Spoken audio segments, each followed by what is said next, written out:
देवा शहर की सबसे व्यस्त एमजी रोड का अधूरा काम अब लोगों के लिए बड़ी परेशानी बन गया है। चौड़ीकरण, ड्रेनेज और सौंदर्यीकरण में देरी से रोज जाम, धूल और अव्यवस्था की स्थिति बनी हुई है, जिससे आमजन और व्यापारी को भारी नुकसान झेलना पड़ रहा है। एडवोकेट राजेंद्र बापट ने चेतावनी दी है कि यदि जल्द सुधार नहीं हुआ तो वे हाई कोर्ट में जनहित याचिका दायर करेंगे। उन्होंने सवाल उठाया है कि तय समय के बावजूद काम पूरा क्यों नहीं हुआ और इसके लिए जिम्मेदार कौन है, प्रशासन, ठेकेदार या दोनों। उन्होंने कहा है कि अब मामला कोर्ट तक ले जाकर काम की समय सीमा तय कराने और लापरवाही बरतने वालों पर सख्त कार्रवाई की मांग की जाएगी। साथ ही प्रशासन को चेतावनी दी कि जनता की परेशानी को नजरअंदाज न करे, अन्यथा कानूनी कार्रवाई के लिए तैयार रहे। कि एमजी रोड जो है वो बहुत इम्पोर्टेंट रोड है। अपन जैसे कहते हैं कि हार्ट लाइन जिसको बोलते हैं उस तरीके का रोड है और इस पे पूरा व्यापार केंद्रित है। पूरे देवास के लोग इससे गुजरते हैं प्रतिदिन और दूसरा जो है यहाँ का व्यापार अगर प्रभावित होता है तो पूरे शहर पे उसका असर गिरता है। नगर निगम देवास ने इसके चौड़ीकरण का फैसला किया था। चौड़ीकरण के साथ में फिर उनको जो उसके साथ में ड्रेनेज बनाना है, पोल लगाना है, ये सारे काम भी करना थे और उसका सौंदर्यीकरण करना। नगर निगम ने जो अधिग्रहण संपत्ति का करना था वो प्रॉपर टाइम पे किया नहीं किया, क्योंकि अभी बहुत सारे लोग ये कह रहे हैं, मतलब बहुत सारे मामले संपत्तियों को लेके न्यायालय में भी है, उस पर स्टे का भी प्रोविजन है कहीं।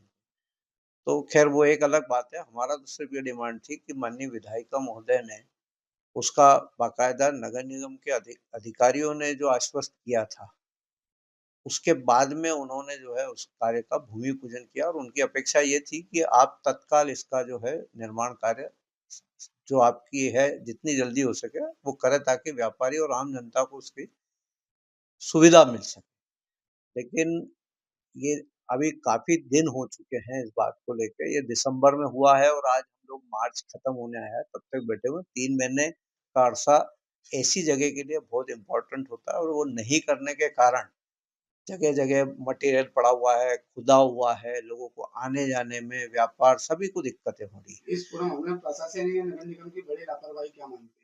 सबसे बड़ी तो लापरवाही यही है ना कि भाई अगर आप निर्माण कार्य नहीं कर सकते थे या इतना आपके पास में टाइम बाउंड कार्यक्रम नहीं है आपके पास में, तो ये इससे बड़ी लापरवाही और क्या होगी। आम जनता को अगर कोई तकलीफ होती है तो लापरवाही है। हाई कोर्ट में याचिका लगाने का मुख्य आधार क्या है? यही आधार रहेगा कि इन्होंने जो आपकी टेंडर की अवधि जो थी, उस टेंडर की अवधि में आपने काम नहीं किया। आप टेंडर की अवधि जो है वो मैं अभी डिस्क्लोज इसलिए नहीं करूंगा क्योंकि फिर कोर्ट से रिलेटेड मामला है। अगर कोर्ट से राहत मिलती तो आप लोग क्या कार्रवाई करेंगे? कोर्ट से राहत मिलती है, हम तो सिर्फ यही चाहते हैं। अभी तो हमने उनको नोटिस दिया है कि आप अगर ये चाहें तो आप इसका कर दें निर्माण, और अगर नहीं कर सकते, मैंने ये नहीं बोला है कि मैं आज जा रहा हूँ, मैंने ये बोला है कि आप जो है करिए, और अगर आप नहीं करते हैं तो मैं याचिका लेके जाऊंगा, ये मैंने कहा है। क्या इस 226 मामले में में भ्रष्टाचार या टेंडर प्रक्रिया में गड़बड़ी की कोई आशंका आपको? नहीं, अभी टेंडर प्रक्रिया में गड़बड़ी की आशंका तो इसलिए नहीं कह सकते क्योंकि टेंडर हुआ है।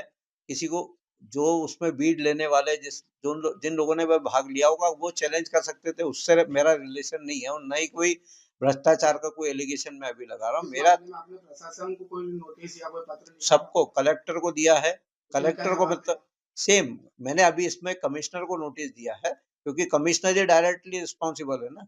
तो नगर निगम कमिश्नर को दिया है और उसके बारे में प्रतिलिपि मैंने जो है मुख्य सचिव स्थानीय प्रशासन भोपाल को भी भेजी है और मध्य प्रदेश शासन को कलेक्टर के माध्यम से भेजी है। आम जनता और व्यापारियों को किस तरह की परेशानियों का सामना करना पड़ रहा है, क्योंकि काफी दिन बीत देखिए, गए। आम जनता को परेशानियों का सामना ये है कि आपके घर के सामने अगर रोड खुदा हुआ है, आपके घर के सामने मटेरियल पड़ा हुआ है, तो आपके लिए कितनी दुविधा होगी ये तो कल्पना ही की जा सकती है ना। और उस पूरे रोड पे आप जब भी निकलेंगे आप देख लीजिए कि क्या हालत हो रही है वहां पे।